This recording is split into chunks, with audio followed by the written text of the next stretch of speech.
one of our viewers and potentially a customer that sent us an email, Dustin, sent me an email asking the question, will the EP 2.0 annealer anneal 17 Hornet? And to show you the head stamp on this, that it is 17 Hornet, if the EP 2.0 annealer can anneal that. And I know a lot of you are probably familiar with what 17 HMR is. You know, 17 HMR, the overall cartridge length is about the same length as the casing of 17 Hornet.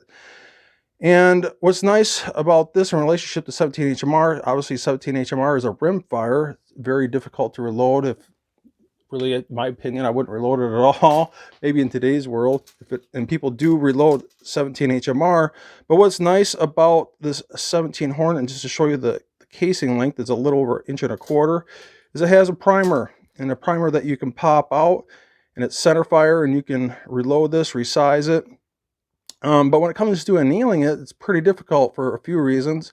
Number one, it's just not that long. Like I just shown you, it's about 1.25 inches long, and there's not a lot of mass to it. It's hard to cycle through an annealer. And one of the big banes of really any annealer is the fact that it has a distinctive rim perimeter around the base of the casing. So just to show you that this will cycle 17 HMR, or sorry, 17 Hornet. But before I do that, I'm going to show you that this will do a rimmed 38 special. And I'll let this cycle a few times.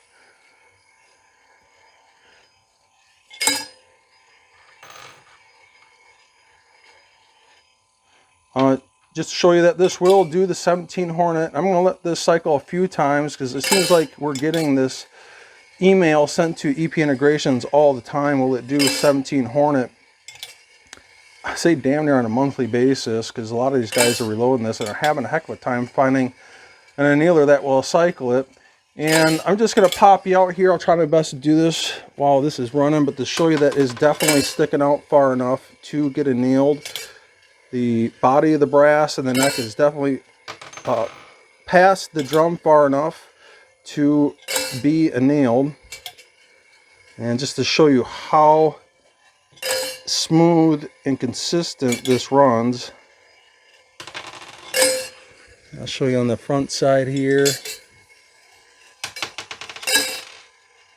how perfectly round that turns. I don't see any reason why the EP20 annealer obviously won't cycle and anneal 17 Hornet. And I'm going to let this cycle a few more times just to prove a point. Let this go maybe 50 times.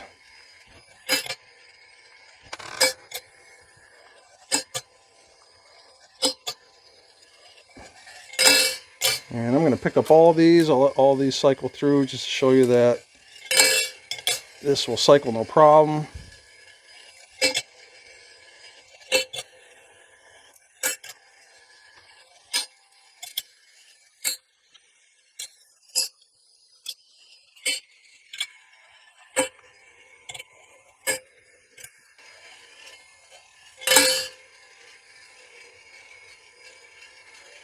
So I think right there I've proven the fact that it'll easily do 17 Hornet.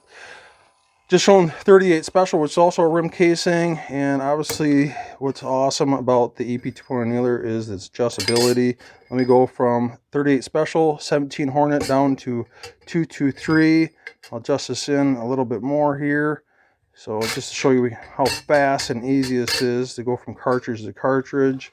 Usually I get the thickness of this fence just in front of the adjustable shim plate. This is the shim plate, the adjustable fence.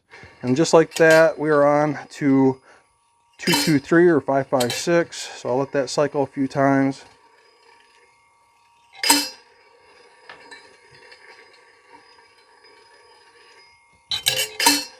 So absolutely no issues whatsoever there.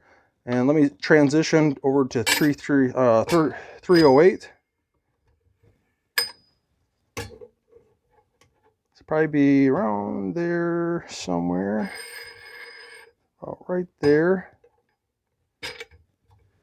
Taking home the shim plate, adjust the adjustable fence so it's just in front of the shim plate. And just like that, you're on to 308. I'll speed this up.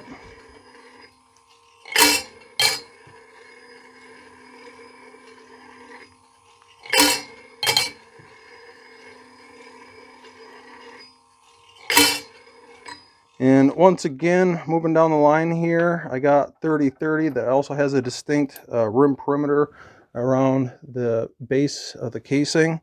And it's damn near the same length as 308, so just to make sure I got that gauge just right. So about right there. So that should work just fine for 30-30. It has a distinctive rim perimeter.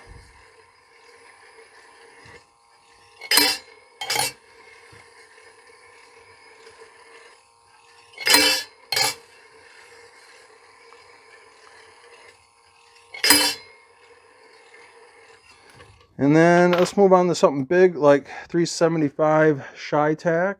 So 375 shy tack here. So it'll probably be right around there somewhere.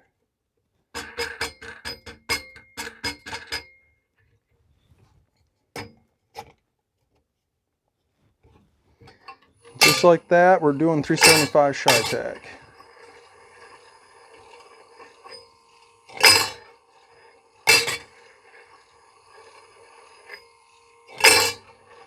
And obviously the big guns with 50 BMG, which you pretty much just screw this all the way home. This gets adjusted all the way back. Make sure brass stopper is just right, so somewhere's right around there. Just like that, we are on to the big guns of 50 BMG. So obviously I can speed this up, I can slow it down to a crawl if I want.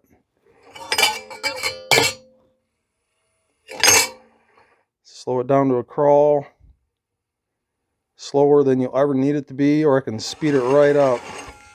So once again, just showing how versatile the EP20 annealer is, from the smallest of casings like 17 Hornet all the way up to 50 BMG. So I mean, talk about a difference. And the fact that you can do this without having to add or remove any parts, and the fact that you can adjust this literally within seconds. $268, shipped to lower 48 states. Do ship to Canada. The website will automatically price that out for you. As a matter of fact, we do ship out overseas. If you email us your full name, address, phone number, email address that you prefer to use, and we'll get you a custom quote.